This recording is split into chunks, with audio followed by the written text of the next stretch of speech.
Hey, what's up? It's Jim, and today I'm going to talk about silence. Martin Scorsese has been trying to make silence for a long time, for about 25 years. When you think about older directors and passion projects, first off, you think of movies that aren't good, but also you think about films that feel too laborious and feel safe. They feel like a director who knows how to do a big epic. They don't feel very challenging. Silence is a lot of things, but it is a film that is definitely challenging. It shows a real master of cinema is the only person who could really make a film like Silence. A film that plays more into the art house crowd, plays more under like Bergman influences and influences that are more foreign than you really expect from an older director. If you compare this to something like Spielberg's War Horse, it shows a director who's more worldly in terms of their taste and knows more of what cinema can do and the complications of it than saying something about your faith in the way that people used to do when America was great again or something like that. Silence says a lot about faith. It says a lot about the director Martin Scorsese and how he likes to tell stories, and it does it in probably a way right when he's having some of his biggest box office successes and much more accessible films than he had previously, and shows that he can still make a challenging, uncomfortable, odder, strange, artier kind of film that in New York, I guess, they'd be more accustomed to play at Film Forum than ever play in kind of a bigger multiplex kind of a format. And that's what's great about Silence in that regard. Is Silence going to kind of alienate a lot of people? I think absolutely. And in more of an ambitious way than other Christian films made by auteurs like Noah, which I think this film is a lot better than. But I think what Silence tries to bring into question is both the glory of faith, what faith can bring to people, and also the egotism of it and the problems with faith and the problems that it can present in a new land. It both shows the determination of kind of the white savior complex of those kind of movies, but also brings it into question, but it doesn't specifically spell it out. Scorsese has a lot of faith in you as an audience, probably more faith, and although we're talking about faith in this film, than most directors have nowadays. Most people aren't used to that much faith and just look at it as disorganization. Scorsese's too much, frankly, of a master to do that. It might feel that way, and often he does that purposefully, but I think in Silence, what he's trying to do is show you the avenue to see both the problems with that faith, the silence that God gives you as he never very much answers. I mean, never to me, I don't know about you, but it brings all that into question and examines it almost in the same way he usually does with his protagonist, with such a distance and in such more of a beautiful kind of odd art movie way than I think we really expect from our big epics nowadays. This feels like a film that would be more comfortably released in the late 70s, early 80s than a film that would be released now. And maybe the amazing thing of it is that Scorsese not only needed to do this and felt this was his dream project, but he wanted to present this to modern audiences to show that he had as much faith in them, even as he's telling everyone that he worries about the future of cinema. He releases a film that kind of cements that he really does believe in cinema and believes in what it can do and what the audiences can take from it, which Silence very much has. A historical epic about Jesuit priests played by Andrew Garfield and Adam Driver, who insist on traveling to Japan to find Father Ferreira, played by Liam Neeson, who they've been told has given up the faith and publicly renounced God and Christianity after he was trying to spread the word of God in Japan. In the 1630s, they travel to Japan to find Father Ferrer and are met with Japanese farmers who are Christians and try to find him and find out what exactly is going on in Japan. They realize there's more than they probably bargained for and see what is actually going on with Christianity in Japan and how they feel they need to spread it to the masses there as well. I'm not Catholic, and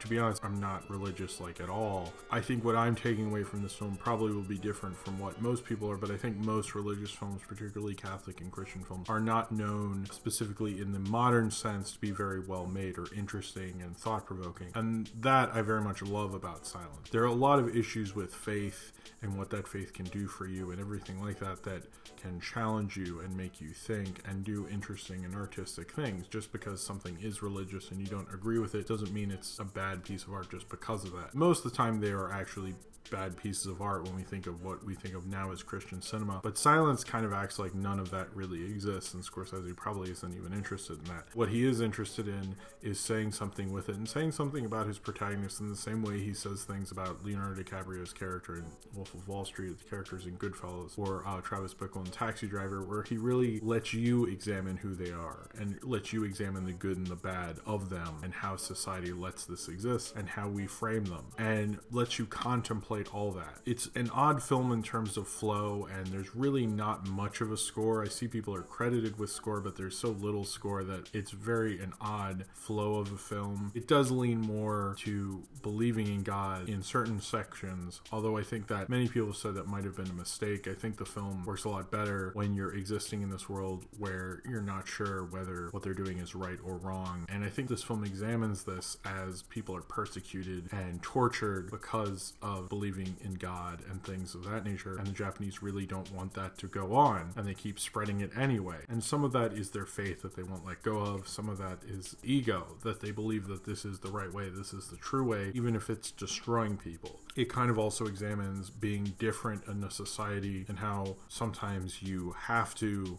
for the better good, I guess, kind of go within and work with that society in the best way you can within that role. I'm not saying I don't agree with that, but it's showing how sometimes, in especially this case, it can be disastrous for these people who are believing in God, and they taught Catholicism too. And that, I think, is an interesting way to show missionaries. I think most missionaries would like to be shown in much more of a positive light, a glorious light, like they've done all these amazing things. I think this is showing how this could be negative and positive. I felt it kind of showed how this couldn't work, how it's problems with bringing in a religion to a country that you've never been to and acting like your God is the right God and their God is wrong. And I think Silence really brings up all those things, but I can understand the idea of racism that people have brought up within this film. I think it might be oversimplifying a lot of what it's doing. I think it mainly brings a lot of their actions into question, so I wouldn't say it's entirely racist in a lot of regard. I think there's some problematic areas you can get into with Silence with that, but I think a lot of what Silence tries to do is bring a lot of that into question and changing a culture, and how that culture might, and like the Japanese really didn't want them there, kept asking them not to, saying like, look, this is what we have to do, please just denounce God so we can like move on and I don't have to torture these people. And they kept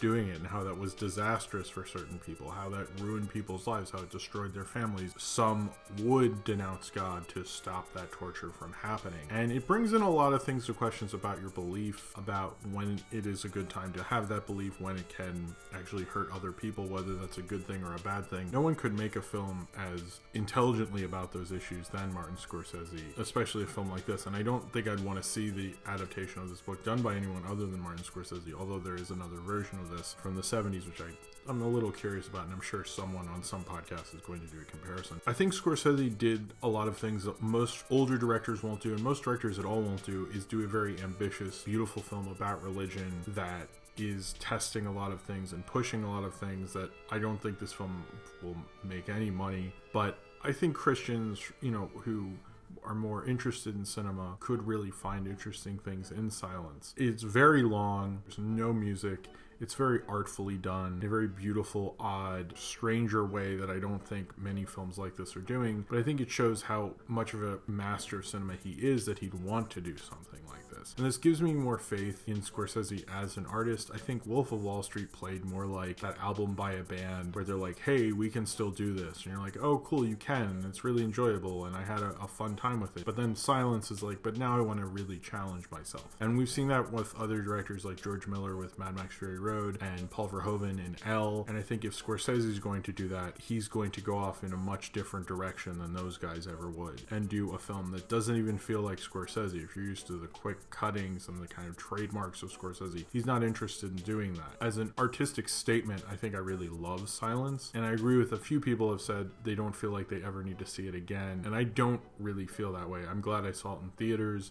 I think it's beautiful. Oddly, this was shot by the same person who shot Passengers. This shows much more of what that DP can do. This was a very interesting, inquisitive, beautiful movie, and I think it's a film that brings up a lot of ideological interesting ideas about faith and bringing faith into a new land, ideas about missionaries and spreading the word of God and what that does and what that says about that person, and kind of letting you examine it and making up kind of your own mind to a certain regard, but having him kind of do it the same way he does his films about people who are sinners and, you know, do these horrible things, shows how he really sees people and sees people doing both good and bad with the gifts or the terrible things that they have been given and what they do with them. Silence does that very well with these two priests, particularly the character played by Andrew Garfield, Father Rodriguez, who you really start to question whether he is in fact doing the right thing, despite that he is a priest or a padre, and that he's doing the right thing for these people who he's watching over. Now, Andrew Garfield, I think he does give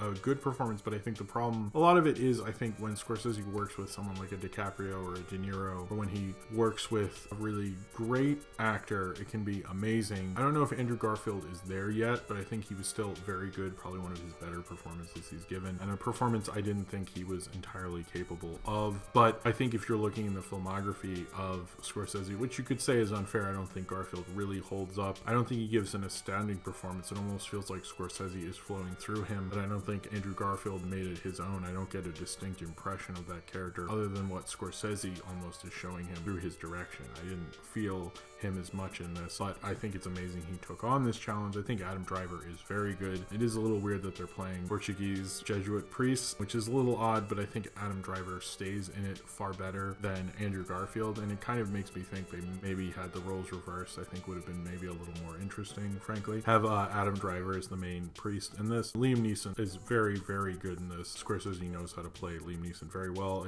He has a couple Japanese actors whose names I can't pronounce, but the main Inquisitor, who's apparently more of a comic actor in Japan, he does this like deflating at one point, which is just amazing and hilarious, and a really great moment in this. Makes it feel very surreal, but he plays it excellently. And then they have this translator throughout the film who kind of plays this kind of Judas type character, an interesting type character who's always like almost testing Andrew Garfield's character's faith, which I think he might be the most interesting character in the film. But I think Silence is an interesting, inquisitive film, but it's not a film I'm probably going to put up there with his other films. I think of his trilogy of films about faith with Kundun and Last Temptation of Christ, I don't think Silence is really as good. I respect what he did with Silence. I will probably see every Scorsese film I can see within my lifetime, especially in the theaters, and I'm glad I saw it as a lover of cinema and someone who likes to talk about movies and talk about Scorsese, and it's probably one I respect a lot more than like Hugo or Wolf of Wall Street and things like that. But I would like rewatch Wolf of Wall Street, and I enjoy Wolf of Wall Street. I don't know if I could ever really enjoy Silence, but I don't know if that was the point either. I think he made his big artistic kind of statement movie that we all kind of wanted Gangs of New York to be, and I think Silence plays on that a lot more. I can understand if people are like, this movie was fucking boring and weird and I didn't like it and I don't like religion and I'm not into that, but I think for what he was trying to do, saying things about faith and religion, been a huge undercurrent from all his work from his first feature even to now, and major things about sin and faith and everything like that.